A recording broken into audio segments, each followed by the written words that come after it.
Okay, so we're going to tackle a topic that's, well, it's really tough, but it's also incredibly important. In this explainer, we're going to break down a comprehensive academic study that explores the very complex links between suicide, guns, and mass shootings. Let's dive in.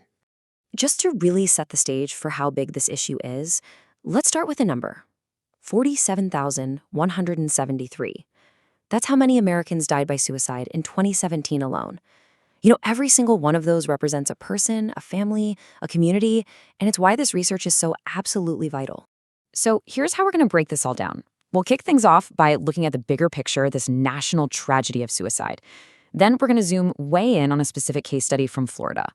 After digging into the data on how suicides happen, we'll explore some of the theories behind the why. And then we'll connect the dots between guns, suicide, and mass shootings. And finally, look at what the study actually recommended we do about it. All right, first things first, let's look at the big picture here. The study makes it crystal clear that this isn't a new problem. It's a crisis that has been building for a long time.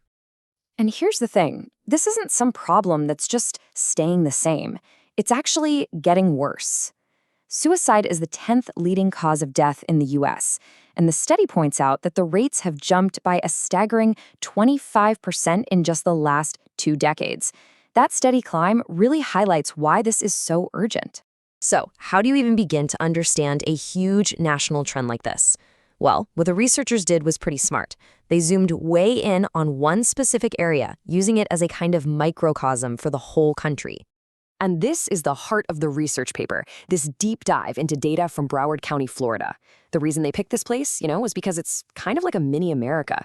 It's got a real mix of people and economic situations, which means what they found there could have some serious implications for the rest of the country. Okay, now we're getting to the core of it, the actual data from the Broward County study.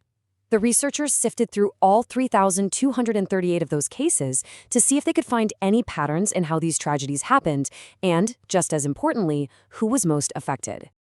And that's the exact question the study was trying to answer. So as we go through these next few slides, keep that in your head. What is the data really telling us about the methods people used and the different groups involved? And what the data shows is pretty staggering.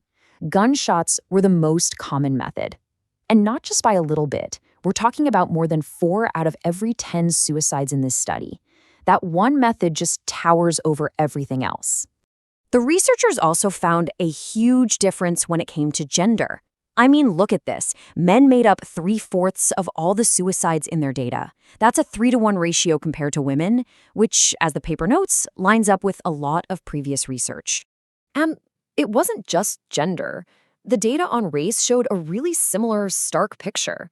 A full 85% of the suicides in the Broward County study were among white Americans. The researchers really flagged this as a crucial detail for figuring out how to target prevention efforts. And one last key piece of data, there was a clear link between how old someone was and the method they used. Basically, the study's analysis showed that older folks were way more likely to use a firearm compared to younger people. But, this study isn't just about the numbers. The researchers also tried to dig into some of the conceptual ideas that might help us understand the incredibly complex motivations that lead to suicide. So they bring up this idea of subtle suicide. And what it means is that, suicide isn't always this one sudden act. It can be this long, slow burn, a pattern of self-destructive behavior over a long time that just grinds a person down. And that makes them so much more vulnerable to a final impulsive act if a lethal method is close at hand. And to help us get our heads around this idea, the paper actually points to some famous people. Think about Marilyn Monroe or Jim Morrison. The argument is that their public lives, which were often marked by really high-risk, self-destructive patterns, could be seen as examples of this slow, subtle process that ultimately led to an early death. They also touch on this philosophical idea called ethical emotionalism. And the gist of it is this.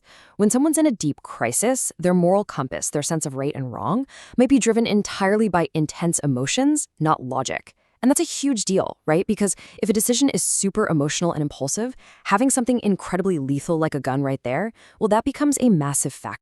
And all of this, it brings us to the core argument of the entire paper. This is where they connect all the dots between the suicide data and the really big, scary issue of mass shootings in the U.S. So here's the big question they're tackling. We know from their data that firearms are the #1 method for suicide. So How in the world does that connect to mass shootings? What's the link? Well, take a look at this. The paper lays out these examples to show a really critical pattern.